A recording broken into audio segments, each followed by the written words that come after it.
They are some of the most dangerous and brutal criminals, the ones no one wants to remember. But when facing death, what did they choose to eat? And what were their last words? For over 40 years, only 16 people have been executed by the U.S. federal government. What really stands out, though, is the period from 2020 to 2021 when the administration of Donald Trump made a shocking decision. 13 death row inmates were executed, accounting for 81% of all federal executions in modern history. These individuals committed crimes that left deep scars in their communities. But in their final moments, did they show any signs of remorse? What do their final meals and last words tell us about justice, remorse, and the impact of their actions on society? Let's dive into the stories of these federal death row inmates, their last meals filled with hidden meaning, and their haunting last words. 1. Timothy McVeigh, Oklahoma. On the morning of April 19, 1995, in the misty air of Oklahoma City, the Alfred P. Murrah Federal Building, a symbol of the U.S. government, became the site of a devastating attack. The entire city was shaken when a bomb exploded, not only destroying the building but also shattering the trust and sense of security that many Americans had in their government. Timothy McVeigh, a Gulf War veteran, was the man behind the bombing. Using a truck filled with explosives, McVeigh detonated the vehicle right in front of the building, killing 168 people, including 19 children. Over 600 others were injured. This bombing was a devastating act that left many lives shattered, driven by anger and extreme views. McVeigh grew up in an unstable family, with an unemployed father and a cold, distant mother. From an early age, he felt abandoned and unloved. When he joined the military, he found confidence and strength. But after the Gulf War, McVeigh became increasingly isolated and consumed with anger. His sense of betrayal by the government led him to extreme views, especially after the 1993 Waco siege. He came to believe the government was the enemy and needed to be punished. After carrying out the horrific bombing, McVeigh showed no remorse. However, in his final moments before his execution, he sent a handwritten copy of the poem Invictus by William Ernest Henley, with its closing lines, "I am the master of my fate, I am the captain of my soul."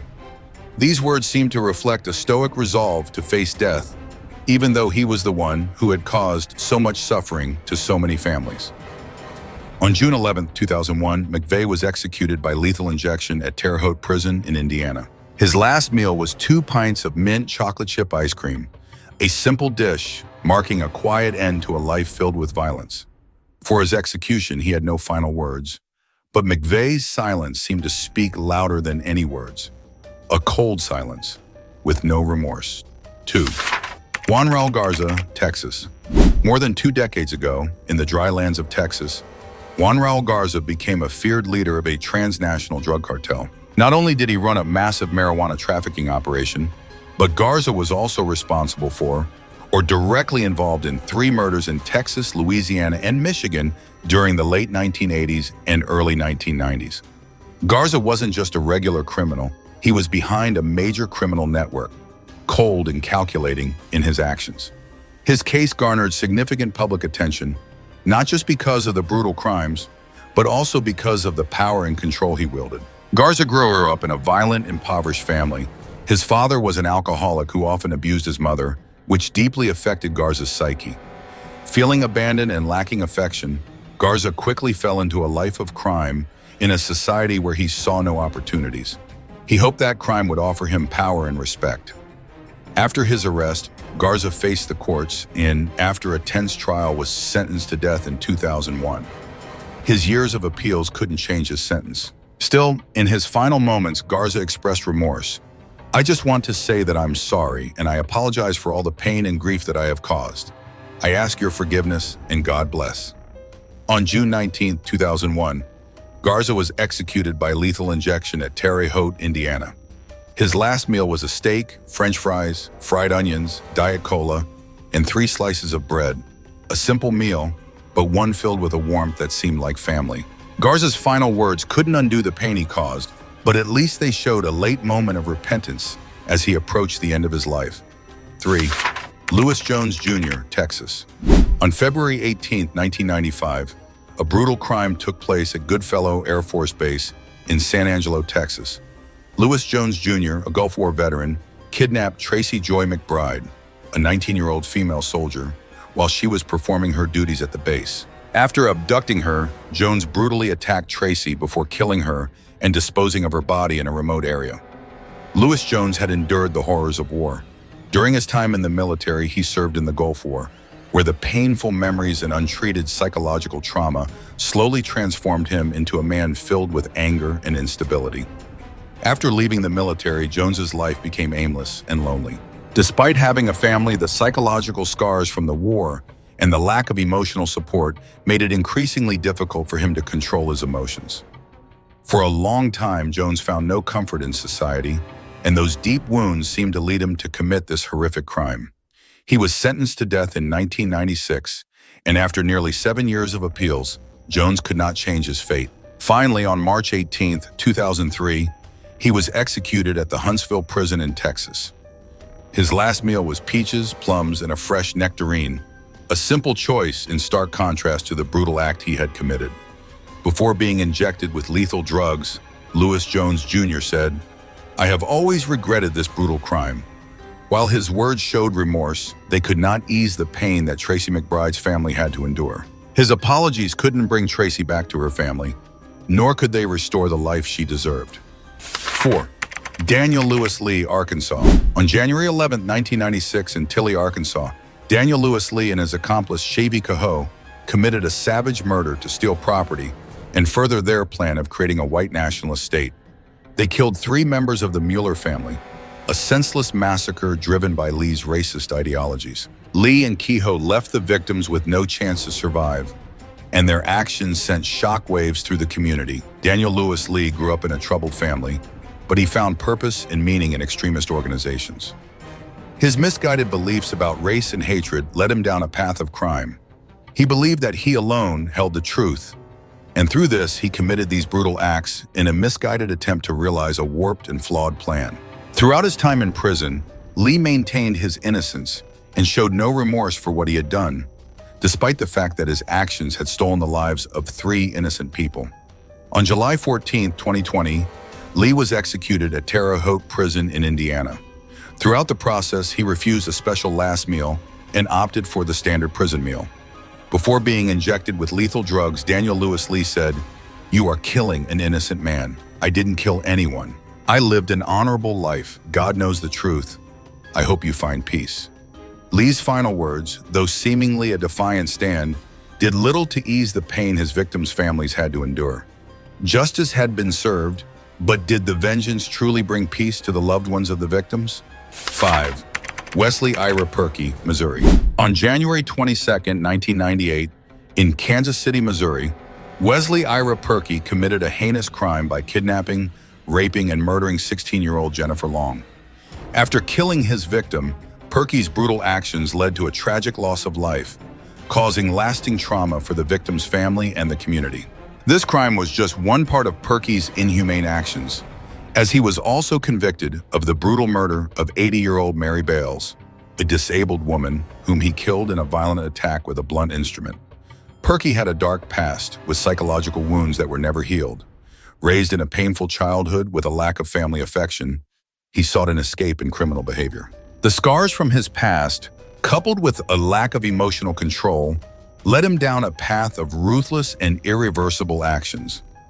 Throughout his time in prison, Purkey struggled to accept the reality of his actions, but in the end, his remorse in the face of death seemed to show a weariness in late realization of the damage he had caused. On July 15, 2020, Purkey was executed by lethal injection at Terre Haute, Indiana. His last meal was pecan pie, a simple dish. However, when it was brought to him, he requested to save it for later, unaware that there would be no later, a reflection of his confused mental state and lack of clarity in his final moments. Before being executed, Purkey said, "I deeply regret the pain and suffering I caused to Jennifer's family. I am so sorry. I deeply regret the pain I caused to my daughter, whom I love dearly. The murder was done with no purpose. Thank you." While his words expressed remorse, they could not heal the infinite pain Jennifer's family had to endure. 6. Dustin Lee Honken, Iowa. In July of 1993, Dustin Lee Honken carried out a series of horrifying crimes. He kidnapped, raped, and murdered 3 people, including 2 children, Lori Duncan, her boyfriend Greg Nicholson, and their 2 daughters, Candy, 10 years old, and Amber, 6 years old, to prevent them from testifying in his drug trafficking case. But he didn't stop there. He went on to kill another accomplice, Terry DeGeus, later that year in November. Honken grew up in a turbulent environment and gradually became involved in the underground world of drugs and crime. The lack of family affection and his desperate desire for quick money pushed him deeper into the drug trade. He not only caused the deaths of innocent victims, but also left wounds that could never be healed for the families who lost their loved ones. His cold, unremorseful mindset during his time on the run made him one of the most brutal death row inmates. However, when facing death, Honken said a brief prayer, showing the emotional detachment and suffering deep within his soul. On July 17, 2020, Dustin Lee Honken was executed by lethal injection at Terre Haute Prison.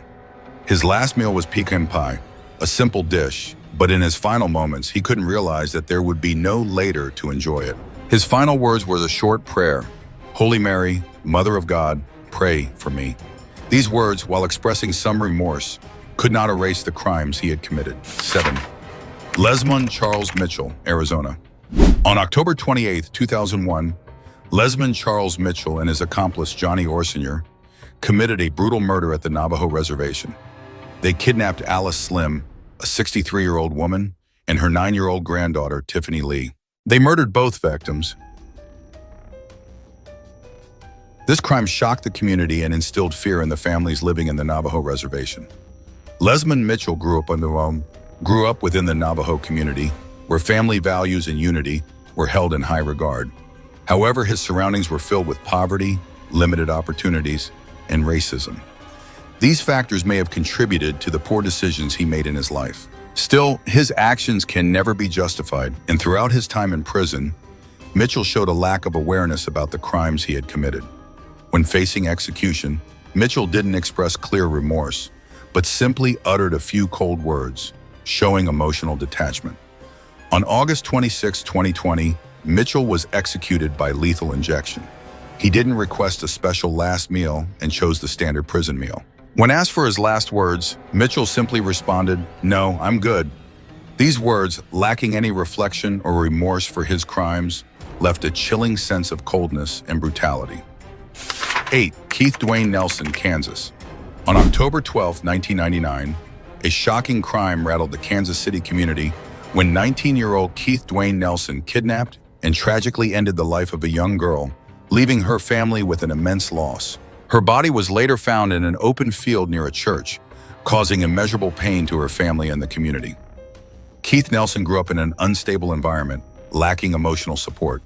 From a young age, he faced family struggles, an absence of love, and no support from close relatives.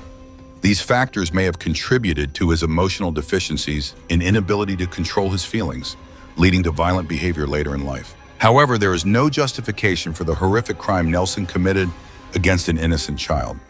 This crime not only devastated Pamela's family, but also sparked outrage within the community. On August 28, 2020, after more than 20 years of imprisonment, Keith Dwayne Nelson was executed by lethal injection at Terre Haute, Indiana. He did not request a special last meal and accepted the standard prison meal. When asked for his final words, Nelson remained silent. After about 15 seconds of waiting, prison staff began the execution procedure, and his silence in those final moments seemed to symbolize his irreversible fate.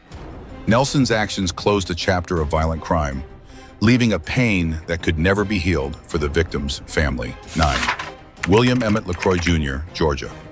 On October 7, 2001, William Emmett LeCroy Jr. broke into the home of Joanne Lee Tiesler, a 30-year-old nurse, while she was out shopping. LeCroy waited for her to return, then bound her hands, raped, and repeatedly stabbed her until she died. After killing Joanne, LeCroy stole her car and drove toward the Canadian border, where he was eventually caught by the FBI. William LeCroy had a troubled past, showing signs of emotional deprivation and a lack of emotional control. However, this cannot justify the horrific crime he committed. LeCroy had once been a man with a stable job and a normal life, but in a moment of darkness, he destroyed the life of a family and caused endless pain for Joanne's loved ones. During his time in prison, LeCroy expressed remorse for his actions, but nothing could change the devastation he caused. On September 22, 2020, LeCroy was executed by lethal injection. Although he didn't request a special last meal and accepted the standard prison meal, before his execution, LeCroy apologized. "I'm sorry, Joanne and her family. I regret what I did. I pray that God grants peace to all." His words, while showing remorse, couldn't ease the loss that Joanne's family had to endure. His late remorse couldn't heal the wounds he caused. 10. Christopher Andre Vialva, Texas. On June 21, 1999, in Texas, Christopher Andre Vialva, just 19 years old at the time, along with 4 others, carried out a brutal murder of Todd and Stacy Bagley, a pastor couple from Iowa. Vialva and his accomplices kidnapped and murdered both victims, then stole their car and belongings before setting the vehicle on fire to conceal the bodies. Vialva grew up in a community filled with social issues, with a family struggling in an unstable environment. However, the hardships he faced in life could never justify the crime he committed.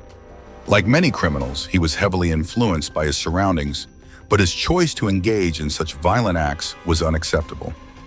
During his time in prison, Vialva showed remorse for his actions, but the regret couldn't change what had already happened. On September 24, 2020, Vialva was executed by lethal injection at Terre Haute Prison. He requested a simple last meal, a pizza from Pizza Hut, a familiar and humble meal that contrasted sharply with the brutal acts he had committed. Before his execution, Vialva said, "Father, heal their hearts with grace and love. I'm ready, Father." These words, though expressing some remorse and seeking forgiveness, could not undo the pain that the victims' families had suffered. 11. Orlando Cordia Hall, Texas. In 1994, Orlando Cordia Hall, along with 4 accomplices from the Black Gangster Disciples drug gang, carried out a brutal crime. They kidnapped 16-year-old Lisa Renee to get back at her brother for failing to pay a drug debt. Hall and his accomplices held her captive, hurt her, and then buried her alive in a remote forest in Arkansas. Hall's actions led to the brutal death of Lisa, causing immense suffering for her family and the community before burying her in an isolated area. Hall grew up in a challenging environment, surrounded by hardship. From a young age, he was drawn into the cycle of crime and negative influences, particularly in a world where gangs and drugs played a significant role in his life. He wasn't just a criminal, but also a product of the social circumstances he faced. Though Hall presented himself as strong and confident, deep down, the wounds from his past, his lack of affection, and his poor education only fueled the violence within him. After committing this brutal crime, Hall showed no remorse for a long time. But when facing the death penalty, he finally spoke out to express his regret. On November 19, 2020, Orlando Cordia Hall was executed by lethal injection. In contrast to the horrific acts he committed, Hall did not request a special last meal, accepting the standard prison meal instead. Before his execution, Hall said, "I'm sorry, I had no right to do this to Lisa. I ask for forgiveness from God and her family." These words, while showing remorse, couldn't lessen the pain Lisa's family had to endure. Brandon Bernard, Texas. On June 21, 1999, Brandon Bernard, just 18 years old at the time, along with his accomplice Christopher Vialva, committed a gruesome kidnapping and murder of Todd and Stacy Bagley, a pastor couple from Iowa. After stealing their car and belongings, Vialva shot both victims and set their car on fire to conceal the bodies. Brandon Bernard grew up in a difficult environment, lacking affection and support. Though a young man, Bernard found himself drawn into the criminal world, and the absence of family and social support made it easy for him to fall into a life of crime. While Bernard committed a serious crime, this event also reflects the lack of education and the environmental factors that might have influenced his behavior. Throughout his imprisonment, Bernard expressed deep remorse for his actions, especially as he faced death. On December 10, 2020, Brandon Bernard was executed by lethal injection at Terre Haute Prison. He requested a simple last meal, meat pizza and a brownie, basic foods, yet they starkly contrasted with the brutal crime he committed. Before being executed, Bernard said, "I'm sorry, that's the only words that I can say that completely capture how I feel now and how I felt that day." Bernard's late apology, though sincere, couldn't change the reality of what had happened and could not ease the pain his victims' families had to endure. 13. Alfred Bourgeois, Texas. On June 27, 2002, Alfred Bourgeois committed an unimaginable crime when he murdered his 2-year-old daughter, Jacqueline Harrison, while driving through the naval base in Corpus Christi, Texas. Bourgeois physically and sexually abused the innocent child before brutally killing her. This crime shocked and disturbed the entire community, as a father could commit such horrific acts against his own child. Bourgeois grew up in a violent and emotionally deprived environment. Not only did he lack family care and education, but he was also drawn into violent behaviors as a young man. These factors deeply affected his psyche, leading to actions that were completely unforgivable. When facing the death penalty, Bourgeois maintained his innocence, but no one could change the truth of the crimes he had committed. Despite showing some remorse, his final words could not ease the grief his daughter's family had to endure. On December 11, 2020, Alfred Bourgeois was executed by lethal injection. His last meal consisted of stuffed mushrooms, fried shrimp, shrimp Alfredo pasta, 6 butter cookies, and cheesecake, all ordered from the Red Lobster restaurant chain. A full meal, but nothing could make up for the crimes he had committed. Before his execution, Bourgeois said, "I ask God to forgive all those who conspired and plotted against me and planted false evidence to convict me." These words, though expressing defiance, could not change the nature of the crimes he had committed. 14. Lisa Marie Montgomery, Missouri. On December 16, 2004, Lisa Marie Montgomery committed a shocking crime. She pretended to buy a puppy from Bobby Joe Stinnett, a 23-year-old pregnant woman who was 8 months pregnant, to gain entry into her home.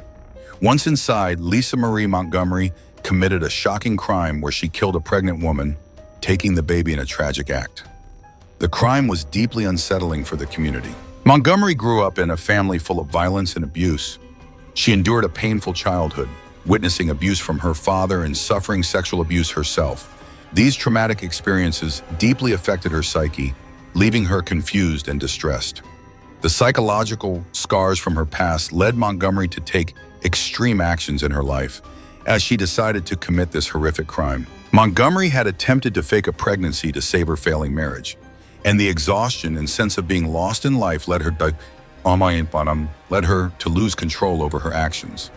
On January 13, 2021, Lisa Marie Montgomery was executed by lethal injection at Terre Haute Prison, Indiana. Her last meal consisted of hash browns with cheese sauce and ketchup, potato salad, garlic bread with butter, Italian pizza with sausage, vanilla ice cream, and cherry soda. A diverse meal, but it could never make up for the crimes she committed. Before her execution, Montgomery said, "I'm sorry, I don't deserve forgiveness. Please take care of my children." Though her last words showed remorse, they could not change the reality of the crime she had committed. 15. Corey Johnson, Virginia. In 1992, Corey Johnson, a co-founder of a drug trafficking gang in Virginia, was involved in the brutal murder of 7 people to solidify his gang's control over the drug market in Richmond, Virginia. These crimes not only shocked the city, but were also part of a violent gang war, resulting in the loss of many innocent lives. Johnson grew up in a challenging environment, lacking emotional support and affection from his family. Though a young man, he became deeply immersed in the world of crime, and the lack of family support and social resources made it easier for him to take the wrong path. While it's clear Johnson committed serious crimes, this event also reflects the deprivation of education and the social factors that may have influenced his actions. During his time in prison, Johnson expressed deep remorse for what he had done, especially when facing death. On January 14, 2021, Corey Johnson was executed by lethal injection. He requested a simple last meal: meat pizza, a strawberry milkshake, and a jelly-filled donut. However, the jelly-filled donut was not provided. Before his execution, Johnson said, "I want to say that I'm sorry for the crimes I've committed. I want to say that to the families who have been tortured by my actions, and I want these names to be remembered: Lewis Johnson, Anthony Carter, Dorothy Armstrong, Curtis Thorne, Linwood Childs, Peyton Johnson, Bobby Long. I've wanted to apologize before, but I didn't know how. I hope you find peace. To my family, I love you always, and your love made me the person I truly am." On the streets, I was looking for shortcuts.